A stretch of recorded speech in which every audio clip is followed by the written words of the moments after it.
guys, welcome back to another episode of Hospitality TV. I'm your host, Raphael Peterson. If this is your first time tuning in, thank you so much for joining us. This is a show that was created for anybody that's related to the hospitality industry in one way or another. The goal here is to interview some badass people who hopefully have some amazing insights and experiences in the industry so that we can learn from them, we can better ourselves, better the people that are around us, and hopefully achieve our goals. The one thing that I would ask, please, is that if this show brings you any value whatsoever, is that you please share the show. The more people that share it, the more people are aware of it. They can gain from these insights and we can all be better. So please just do me that favor, share it in your stories, wherever you do that, just share the show. Now for today, I'm very excited about this. I've been wanting to talk to you forever, Miss Angie Weber. How are you doing? I'm good. Thank you so much for having me on, Ruff. Thank you for being here. Yeah, we've known each other forever. We have. I've known you, I feel like, for so long. Yeah. I'm actually parched. I'm going to take a sip of this. Yeah, do it. Is this our sponsor of the show today?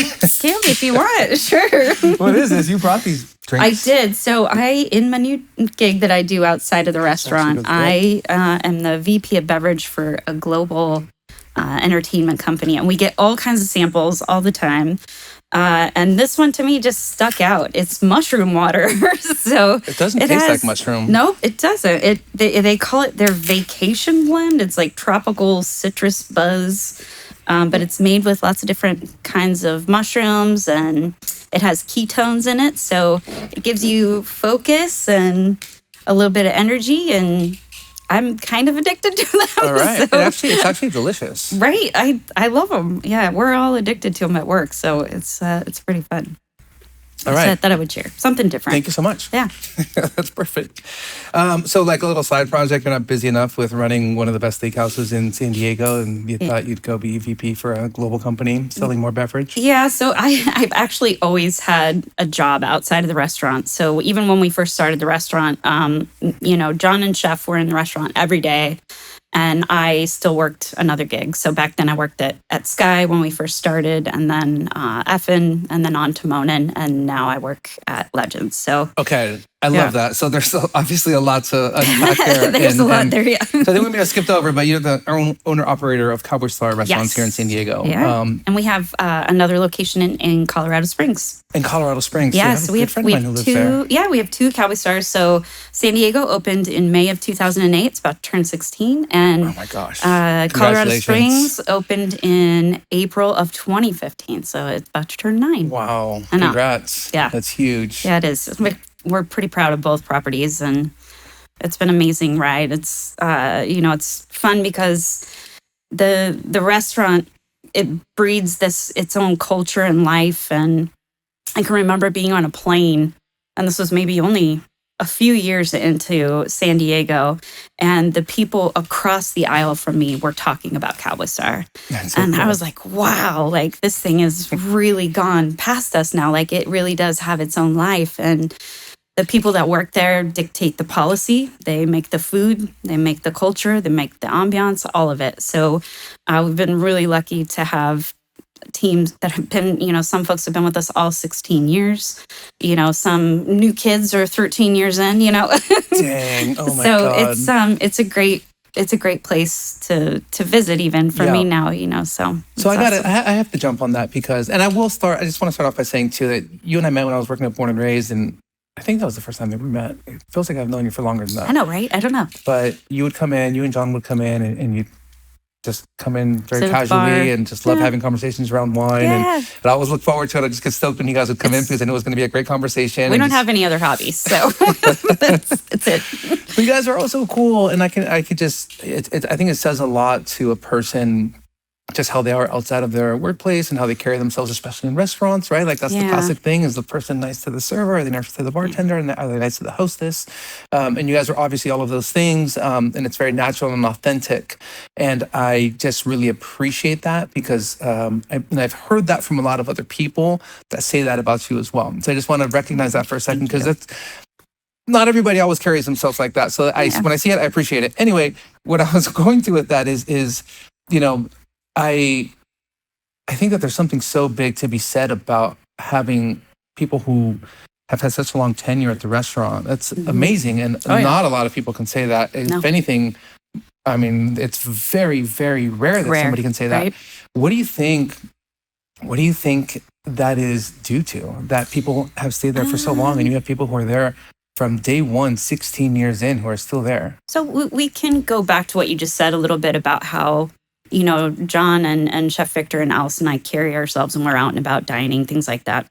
It really comes down to we were already there. We were in the back of the house. We were on the floor. We were behind the bar. We were, we did all of those jobs before.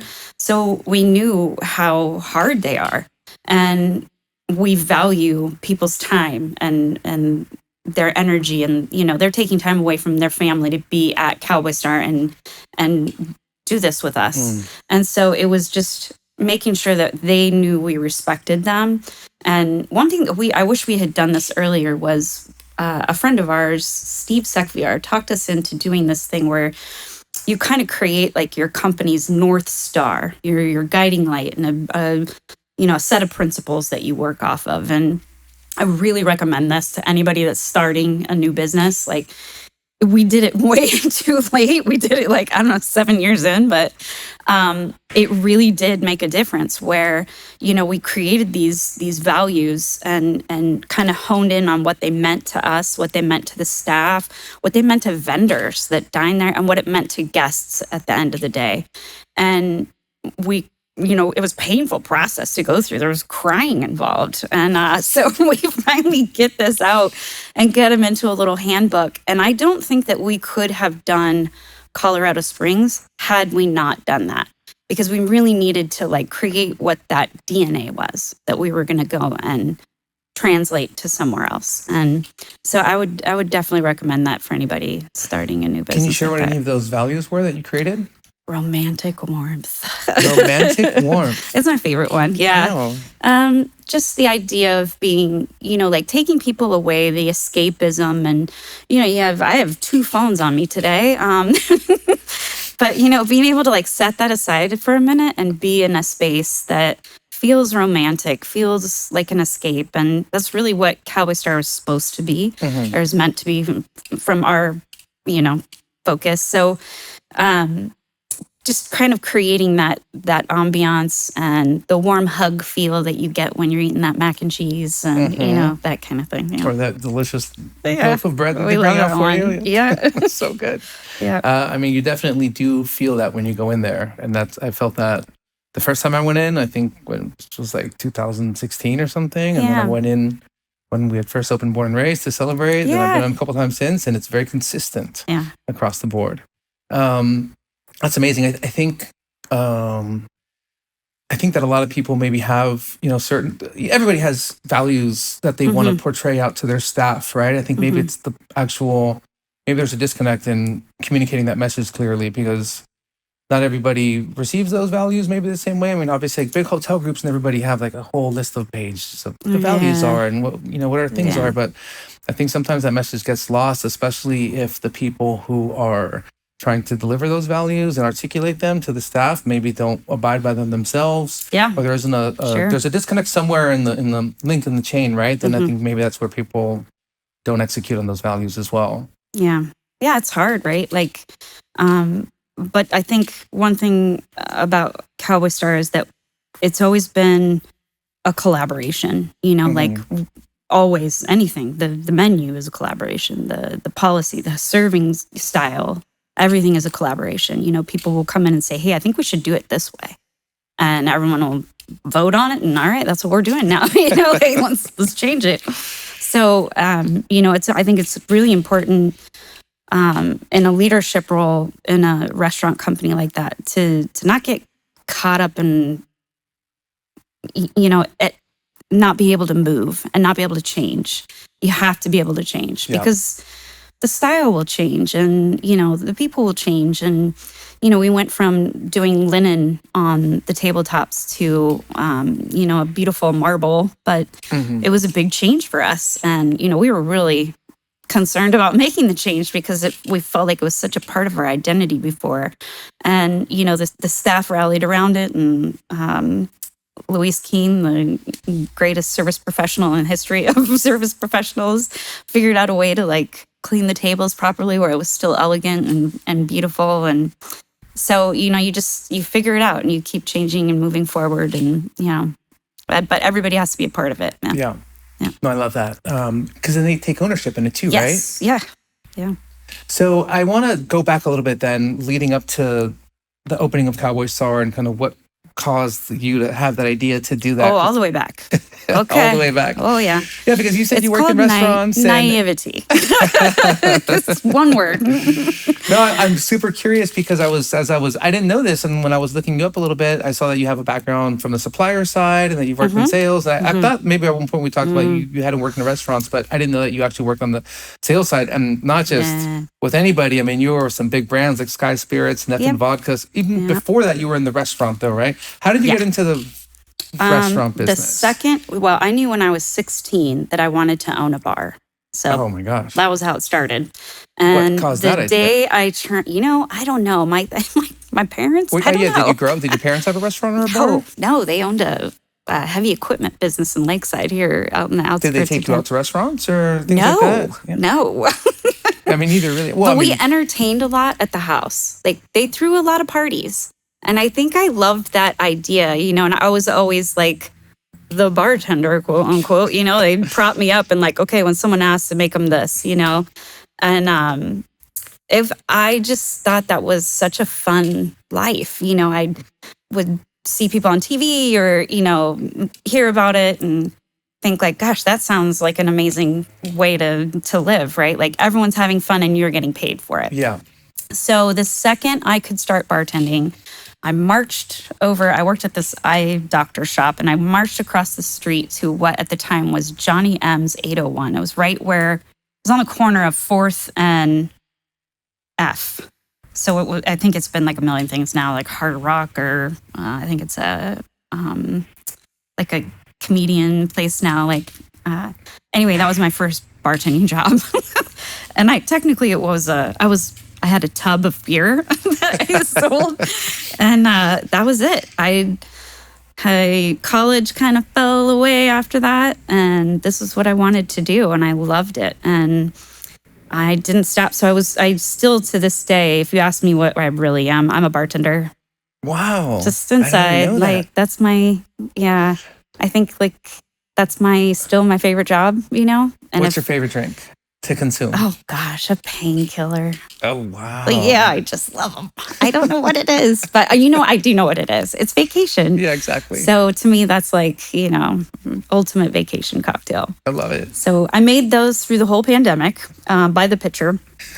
So everybody in my little pod, Chef, Victor, Allison, myself, John, Andrea, Zane, we all enjoyed Angie's Painkillers. So when we reopened finally in 2021, we added that to the menu. So it's still on there. It's on the cocktail menu right now? Yeah. That's awesome. Yeah, it's on there. Wow, I didn't know that. Okay, I need to go try one of those. Yep, they're delicious. Yeah. You can't go wrong. I don't know that it belongs in a steakhouse, but I don't know. It's got a great story. Yeah, so yes. Yeah. And they're good. Yes. Yeah. So, so you go from being a bartender and working for startup vodka companies. Yeah, how'd that happen? We were the largest. So I worked at a bar called Martini Ranch. Shout out to my brothers out there. So all of the guys that I worked with at Martini Ranch now own other bars around town. So we're like this weird mob. And all of those guys actually ended up kind of partnering on different projects. 2 would do this and 3 would do that. And so they're really intertwined, but John and I have always been like separate. Mm-hmm. But those guys are my brothers. I still, to this day, like I have a text thread going with them, like nice. I just, they'll always be my brothers in the world of restaurants. And so I worked at Martini Ranch. We were the #1 Sky account in the US. So they had this guy that lived in San Diego that kind of ran their whole Western US sales. And he was so great to us, and I knew him really well. And he was going on to work at Jim Beam. And so his job was going to be open, but they needed to like kind of break it into pieces and hire multiple people to fill in, So I had no experience as a salesperson. I was a bartender. So Sky Spirits hired me for San Diego and Palm Springs, and another gal for Orange County, and another gal for LA. and another girl from Arizona. And so we were the team, all like young women. And, but I was the only bartender, like, and so I got to weigh in on things that to me now just blow my mind. Like the bottle back then, we did the Sky Citrus. And then when you're a bartender, you're looking down in the well, you can't tell the difference between those two bottles. They're two blue bottles. So we developed a little ring around the neck of the bottle so that you knew if it was the citrus or the Sky Spiced or Sky Raspberry. Yeah. But it was a fun time. I loved that job. It was a blast. I didn't know any better. I was just, they gave you a little pocket money and we ran around and bought drinks for people and talked to bartenders. And so I was good at it, right? Like I was talking with my folks. So, yeah, that's kind of more like a brand ambassador role almost, right? Like yeah, you weren't like looking back, I know, I was really like orders for customers. No putting in orders. I had the Army. Sky was with Southern Wine and Spirits and still is, but so I had that team to really support me, and the team of Southern here in San Diego has always been like such a great partnership. Even for us at the restaurant, that crew, we've just been tight with them forever. So yeah. So how long were you there with them? I was at Sky for 7 years. Yeah. Dang. Okay. Yep.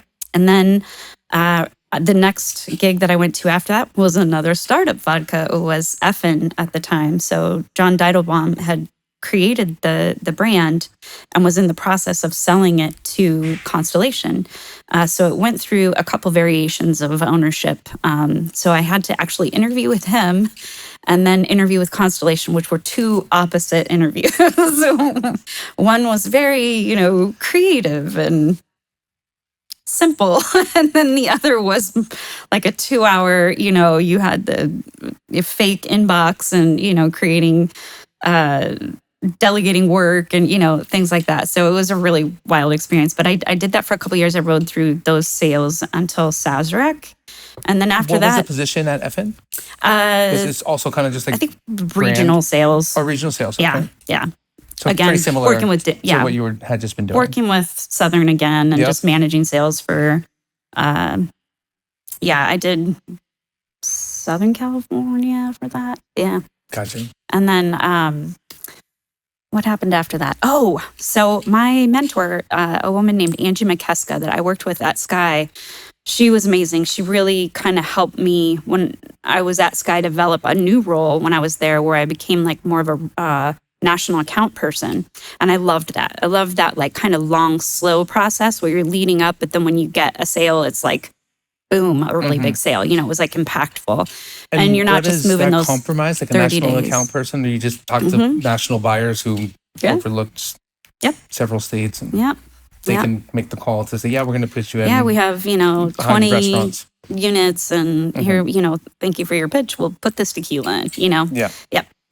So she called me one day, and this was after the Sazerac sales had finished. And this was the first time in my life that I didn't have 2 jobs. So I remember this summer like really well. I tried to learn guitar, failed. I tried to learn hypnosis. I think the only person I hypnotized was my brother. I just kept failing at all these like weird little things that I was trying to do. And so she called me in that summer. She's like, what are you doing? I said, whatever you're doing. And so I ended up working for her at Monin for 13 years. And that was a great experience because I had done liquor sales before, and I knew a lot about like liquor distribution, liquor manufacturing, bottling, all of that. But I didn't know food manufacturing and food service distribution. So kind of shifting over to that, but it was still really in line with, liquor distribution and sales because Monin's kind of like Switzerland, where they're like a syrup or an ingredient, but all the liquor companies use them. So it was a really neat experience to kind of be that like center of the coordination for a menu, right? Right. A chain would come to Monin and say, okay, we need a new menu for spring. Here's all of our spirit partners. And we would go out and get all the spirit partners, bring them in, develop create the menu, send it back for approval, that kind of thing. Cool. Do tastings. Yeah. So it was a really neat process, and I loved it. And I got to know all the national account managers in the world. And my favorite client, my favorite customer that I had was Legends. So they have all these amphitheaters that they have in coordination with Live Nation, and they have stadiums and arenas and all these funky attraction buildings and things like that. And I loved working with them. I would go out and do openings and batch cocktails in the middle of nowhere. And, I dug it. I loved the people, and it was fun. And so they invited me to come work there 2 years ago. So I've been doing that ever since. So they created a role for me there where I oversee beverage for all of the Americas. Canada, US right now. And then I have a counterpart who is in Europe. Lara is her name. And it's fun. It's great. I get to work with all the national account people again. And wow, so you're back in the game again. Fun, brands that we have, the Yankees and the Cowboys and Angels, the Buccaneers, the Rams. That's insane. It's so fun. Yeah, it's great. So are you going to a lot of these events? Is that part of the thing? If you want to? I move from building to building. So, sometimes my work day is at Yankee Stadium. Sometimes my work day is at an amphitheater in the middle of nowhere. Yeah. It's just, that sounds amazing. Every day is different. So, okay, so then you're doing, before they offered you, we jumped kind of ahead to where they offered you the position now, but you were with Monin. Mm-hmm. Then how did the opportunity come to start your own restaurant? I mean, things like going, it seemed like things are going very well. That was all the way back. So it was when we were with Sky. I was at Sky here in San Diego, and John, I knew Chef Victor from the very early 90s. We worked at Dakota, ironically, a Western restaurant together. We met there, 93, 94. And John and Chef met in, early 2000s. They opened Tower 23 together. So wow, that's crazy. What year was collaboration? Gosh, I wish I knew. 2006 maybe. And John opened it as what? He was the GM. Wow. And Chef was the executive chef. Gotcha. Yeah. So those two were working there, and it was big, right? It was like 300 and something seats. You had the whole hotel, and they were stressed, and they were they kept yelling at each other 80 seats, that's all we need, 80 seats. And John had this vision board that he had for years, and it was kind of like the Old West meets polished Hollywood. And so the concept was there. The food we were trying to figure out, and Chef Victor is I can remember dishes that he made 20 years ago. I can remember exactly what they tasted like. He has always been, my favorite chef. He's got such a unique background and all these different styles that come into play. And he kind of tells a story with his cooking of, growing up as a kid and cooking with his grandma. And then, as a adult getting into the industry, and then, working for all these different types of restaurants. And so we asked him if he would be into it, and he said yes. And we had that building over on 10th Avenue, and everyone was like, you guys are crazy. You should not be doing this. And I don't know, it felt right. We were standing across the street, and there was the building next door at the time had a clothing store in it. And there was a huge photo of James Dean with a cowboy hat in the window. And we were like, this is a sign. We can't not do this. So we did it. And we leased the building before we even had anything together, which is a huge mistake. You're not supposed to do that. So, it was a wild start to things. I remember our first day, as in opening, Southern had booked a launch party at Cowboy Star. This is how far back our relationship goes with that company. They booked a launch party for one of their brands at Cowboy Star, and this was going to be our first night of being open. And we were putting together furniture as people were arriving. It was wild. Like one of the grills went down, so we had like offsite cooking, bringing in, like it was bananas. So we had to shut down for a couple days and then restart over, but we eventually got it together. Wow. So, oh my gosh. So you guys, that's so cool that Chef has been there since day one. Oh yeah, no, he's our partner. Yep. I know, but that's still, that's amazing. That like it's still working. It's good. Yeah. Yeah. You know, I mean, they aren't always easy, right? Like to make changes and, you know, and I think one thing about the three of us is we all know what each other is good at. And so we kind of stay in our own lane, you know, like if it's the bar related to the bar, like, you know, I can, you know, roll in and say, no, I don't believe this is right. Like, I think it should be this way, you know?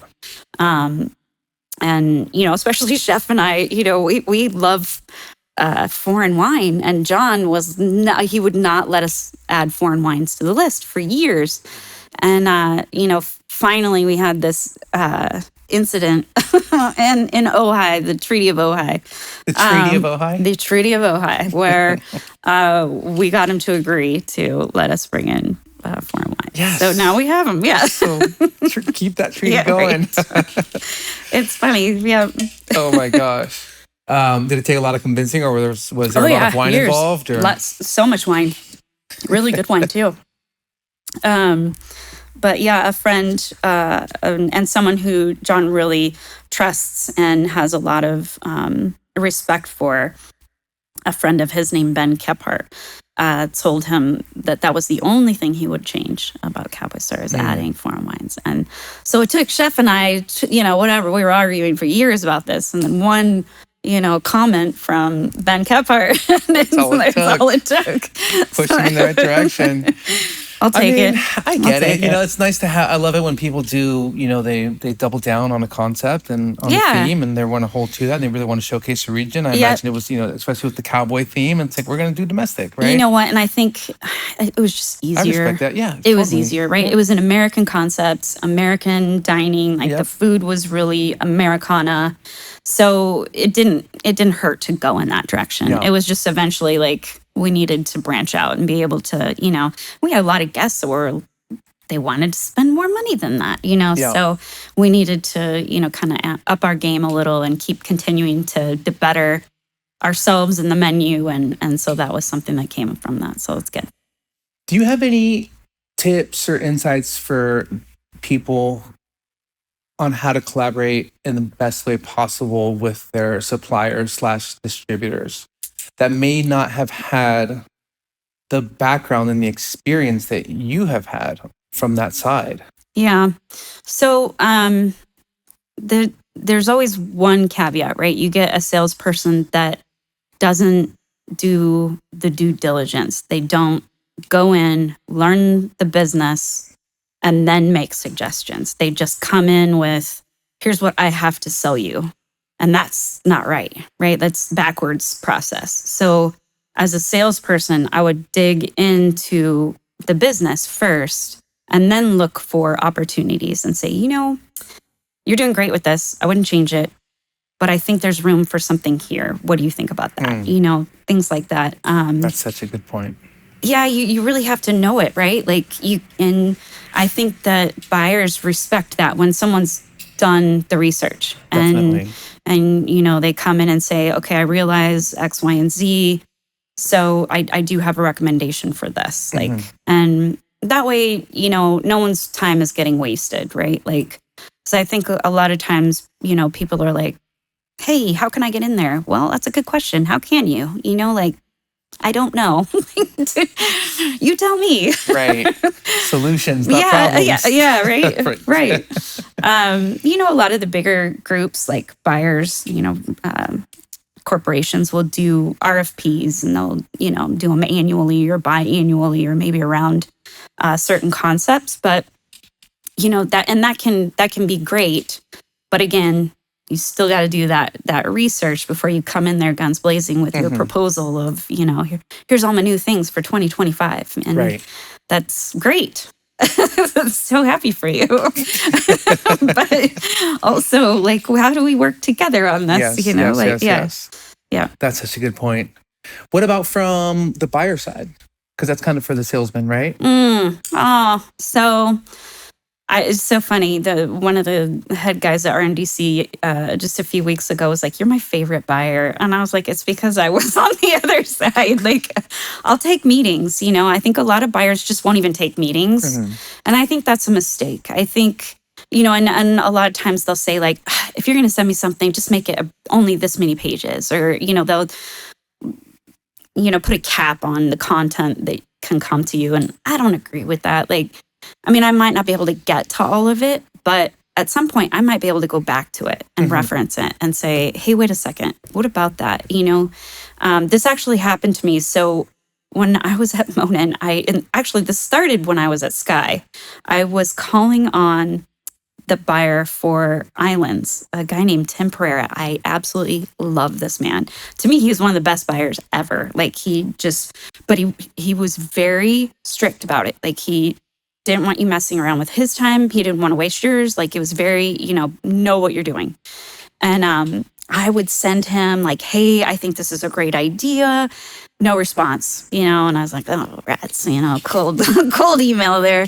And one day, it was like 9 months after I had sent him one particular email, he literally wrote back and said, you know what, you're right, we should do this. And I was like, wow, what? Like, are you kidding me right now?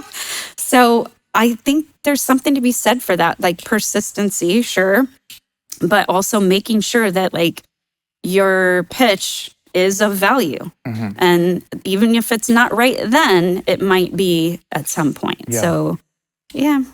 And I'd say to buyers, like, don't cut people out so quickly, because there's a lot of things that I've seen they'll never have known. Like, I don't have any place for this right now, but this holy water business. But you know what? I'm going to find some because I think it's the future now that I've seen it. And, I see drinks like this that are like evolving and innovation. And, to not have to miss that call, I wouldn't have known any better. And so I don't know. I think that it's important to try to get yourself out there and see as much as possible. Well, I mean, to that point, this is amazing. I feel energized and relaxed, like you said earlier. Yeah, right. This drink. But to your point, I think that it's also the industry is way too small, right? And people move into different don't burn your positions. bridges. And not only that, but imagine if you just have a great relationship that you're building, and absolutely someone happens to move into another position, and you can help them or they can help you. I think that's kind of one of the great things that we can miss out on a lot too.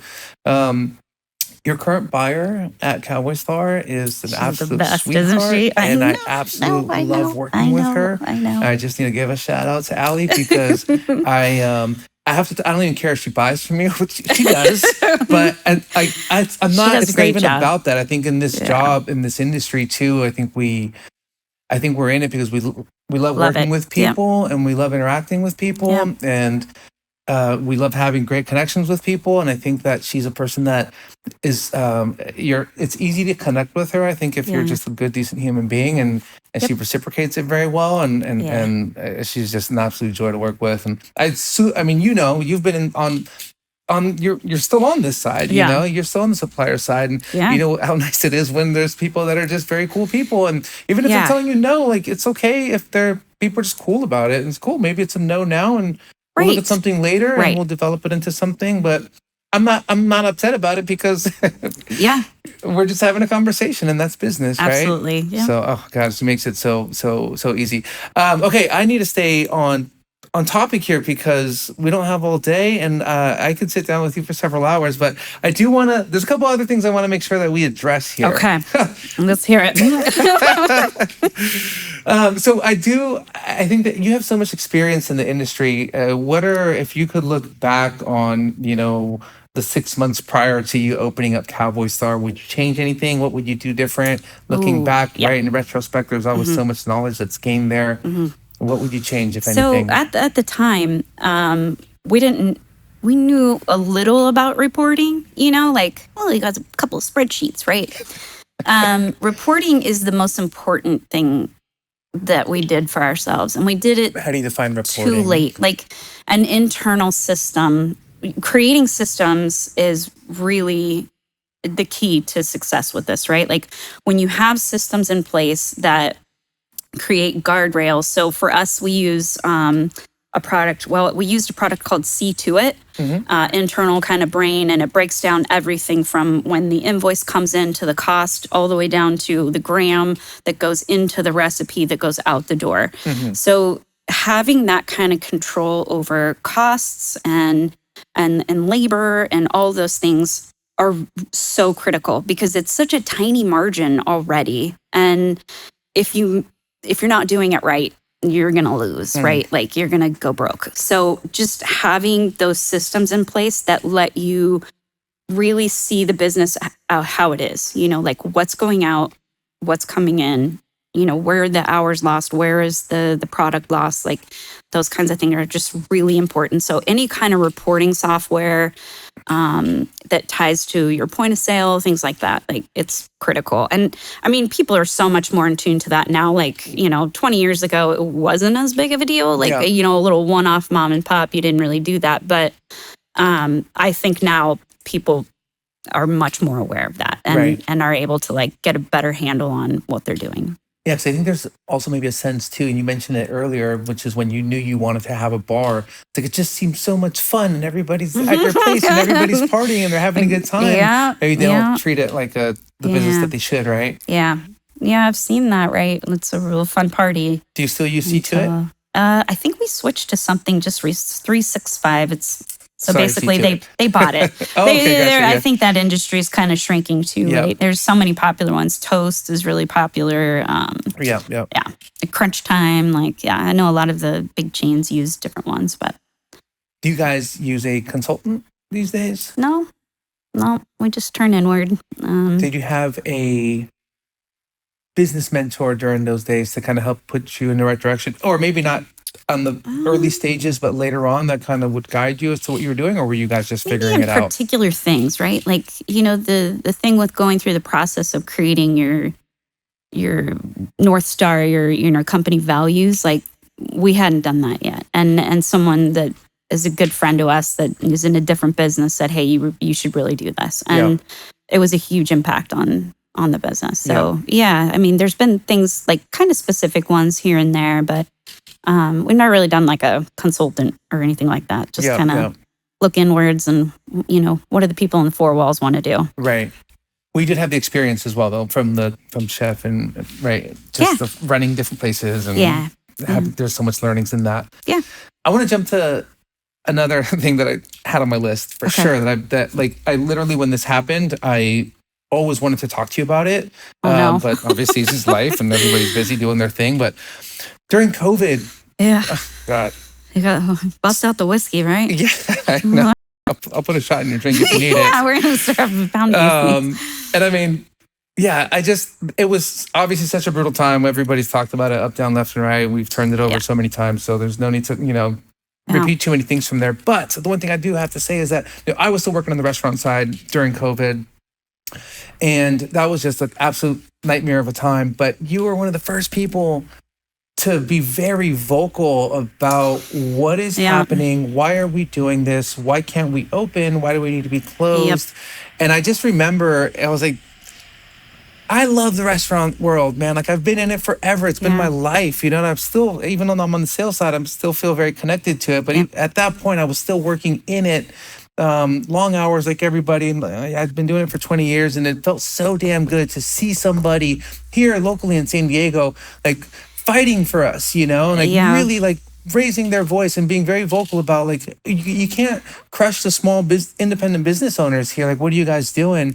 And I just want to say thank you. Like I never really saw you like after that, or I don't know. Maybe I did at the restaurant. I kind of went under a rock after that. I feel like I was on TV a little too much. The bar. Yeah. So not to bring that up, and of course take this anywhere you want to, but I just wanted to say thank you first of all, and then also just kind of pick your brain on what was going on that time for you. So John and I have been a big part of our lives have been the California Restaurant Association. So we've served different roles there. And at the time, I was actually the head of the government affairs committee when this happened. So, we're meeting virtually and like, how are we, going to reopen? How is this going to, and they realize every time they close us, it's tens of thousands of dollars that you have to throw away in product that, you're paying out. Like, so it was just every time up and down, it was so crushing. And I think it was round 3 is when that was it. So John, chef, and I, we met with the staff and we told them that we were, considering a class action lawsuit on behalf of all restaurants and gyms. We had a gym as a partner. So we had another restaurant that was with us and 2 gyms. And it was on behalf of restaurants and gyms. And we knew that once we did this, we're going to take some heat and it's going to be ugly. And, it was like very political, and people that ironically are now shunned from being in office here were really, really brutal. And but it was the right thing to do, and we were the right people to do it. It's Cowboy Star. If anybody was going to stand up for the rest of the restaurants, it should have been us. We don't have a patio. We couldn't really do to go with our style of dining. So it made sense. And we had all of the support from the Restaurant Association and from all the restaurants that, were here in town. And so it was hard for sure. There was a class action lawsuit against the state? Yes. Yeah. What came from that? About what we expected. We never expected to win. Like, we knew that wasn't a thing. You don't get to beat the state. But we did get to a point where discovery was going to happen, and nobody wanted that.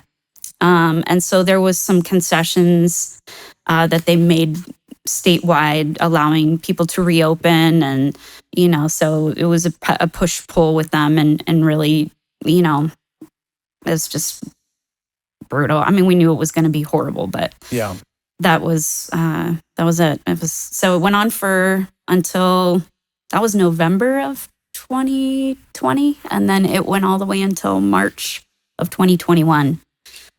We did not open. A lot of folks were like, "Screw it, we're opening. We're done with this," and we didn't, because we wanted our last court date to be us abiding by the rules and doing it all the right way. So we hung out and waited till the right time and then reopened. But it was just the right thing to do at the right time.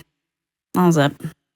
Yeah, I mean, again, thank you for doing that. It was just really, it was encouraging for a lot of other people who were watching that from the outside too, to be like, what are we doing here? At one point, it's just, that was such an eye-opening time for me also, and so many things, again, that we could talk obviously for hours about everything that came from that. But yeah, like the gyms that you say you were partnering, that was when my whole, I think, philosophy changed. Yeah. It was like when, these people were coming on the news and they couldn't even, reporters were asking them, like, can you recommend people stay healthy and physically fit to battle this thing? And they literally couldn't do it. No. They could not say that. They were just saying, no, we recommend CDC guidelines and do your thing and get the vaccination no matter what. And that's when I was just like, you know what, this is insane. How could you not? And it's not a surprise. It was nothing new, but we know how the media influences the products that we consume and things that they want to pitch us, and especially paired with healthcare companies out there. But that was it. That was for me when I was like, you can't go to a park, can't go on these trails. All the national parks are closed. Yeah. It was wild, right? Didn't make a lot of sense. I did so much traveling that time too. I went to so many of those parks. Yeah. It was great because nobody was there. But it was insane. It was definitely. And I think the thing that really upset us the most was that San Diego, the restaurants in San Diego, I don't know if anybody knows this, but our CRA here, our chapter, is the one that wrote the opening rules for the state. Like, we gave them the guidelines, and it went through our county administration straight to the state in recommendations. And, we were all ready to do those things, right? Like, in order to reopen, like, do we need to put in plastic dividers? Do we need to, we tried to, create things that we thought made sense based on what they were saying, the science was. And when those things still didn't, they weren't making it to paper, it was like, we just didn't get it anymore. Like, it just seemed so political at that point. And we just felt like, hey, this is not right. Like, you're ruining people's lives, and we need to understand, the full picture here, like what is going on. And that's really why we wanted to do the lawsuit, is to get in there, get this discovery, and get, things in conversation. And it was a tough time. It was really tough. But, we stuck by what we felt was right, and we played by all the rules. We never broke them, other than me drinking in the bar by myself. I don't know if that's, we did it the way we were supposed to. Good and for you. Yeah, I'm not going back to that. I really hope we never have to go back to that. Yeah. Well, I don't think most people will, right? I don't know. I think that was, who knows? I feel like there might be a different outcome if that were. Yeah. Not again. What sets of challenges are you seeing these days for yourselves in the restaurants? We have minimum wage going up. Is that affecting restaurants or no? I saw that's for fast food. I think it's more fast food, businesses, right? Yeah, because they those margins that they're working on are micro. Yeah. So you get hit with that kind of an increase that fast, and you gotta make a change. Like, you gotta figure out a way to make a change. Otherwise, that business model doesn't make sense.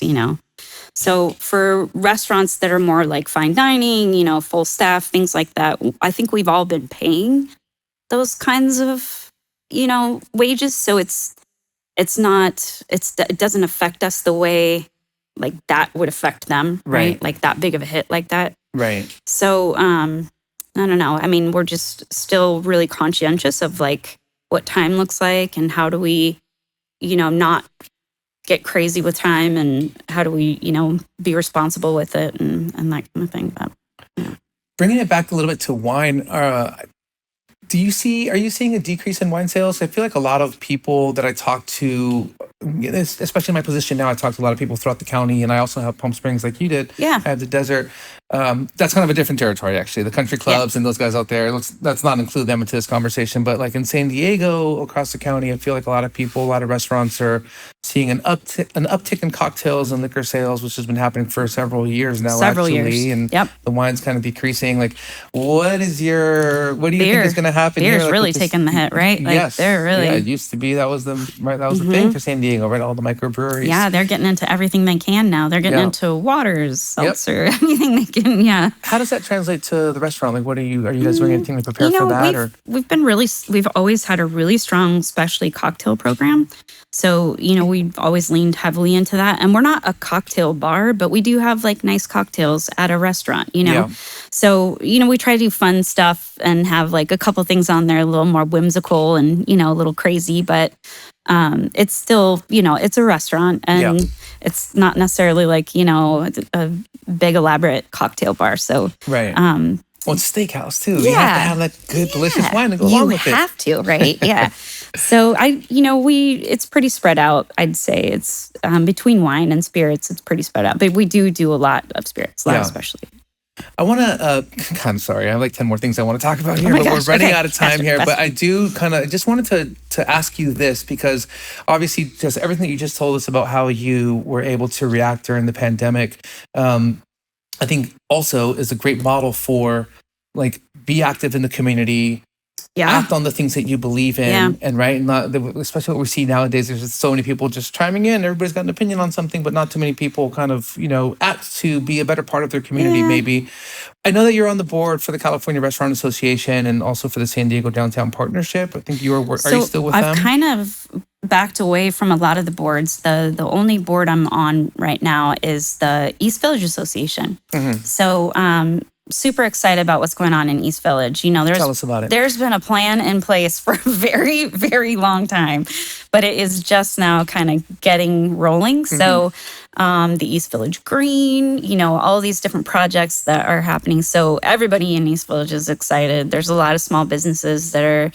are so great. There's, we've got Hey Sugar, we've got Make Pizza, we've got, breweries, distilleries. We've got all these fun places. And it's just kind of a happening neighborhood that should have happened 15 years ago. Yeah. So I think it's coming. I think, You feel good about it? 'Cause I think do, that there's yeah. these other big cities in California that like the downtown areas aren't looking too good. And Yeah. we started to see hints of that in San Diego. That's why I was Yeah. excited when I was reading about that too, because I know you've been very active about doing Well, everything you you know, and can I to think- maintain the downtown areas of the I city. think there's a lot, hopefully, I hope, I should use the word I hope, that there's a lot of legislative change that is allegedly coming that will help to kind of correct some of the things that we've been dealing with. And this last 4 years, it's gotten exponentially worse. So there's a lot of work that needs to be done by Yeah. the city of San Diego right now. Yeah. And they know it. They're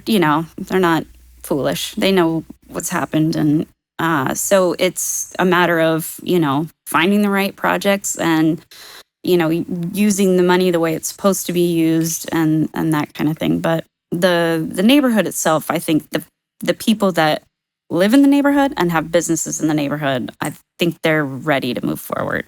And it shows, they're showing up to meetings where we used to only have like 5 or 6 people. Now Yeah. there's 40, 50 people in the room. I was going to say, like for, your normal young couple who lives in the area and wants Yeah. to maintain what's going on and hopefully also improve on all the projects that are coming to the area, how can people get involved? What would you recommend for people? Oh man, you can come to East Village Association meetings. That's on the website. We have a board meeting once a month. It's this Thursday, 3 p.m. It's at the annex for UCSD right there on 11th and between 11th, 10th. Wait, is it 11th and 12th on Market? Okay, cool. Yeah. I love it. Yeah. Angie, we have to wrap up. Is there anything that we didn't hit on? Anything that you want to touch on by chance? I just want to give you that opportunity. Any shout outs to anybody? Oh, my family at Cowboy Star, my team there, and John, Victor, Allison, that Andrea.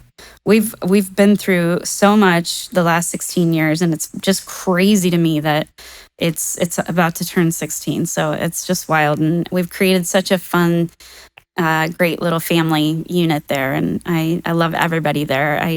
I can't say enough about the work that they do there. It's amazing. I'm just always pinch myself every time I walk in the building. It's beautiful. That's super cool. Again, I want to thank you for your time, just for everything that you do. You've been super helpful to me personally. Thanks, I have a bunch of random ideas they throw your way, and you're always Anytime. there, like Yeah. just trying to be supportive. And you guys are amazing. So thank you for everything that you do. Anytime. And thanks for being here. I appreciate your time. Hopefully, we can do a round 2 at some point. Round 2, because 2.0. I have a ton of other We'll questions talk about we the didn't future. get to. I don't know. Yeah. Let's do it. Angie Weber, thank you so much. All right. Thank you, Rob.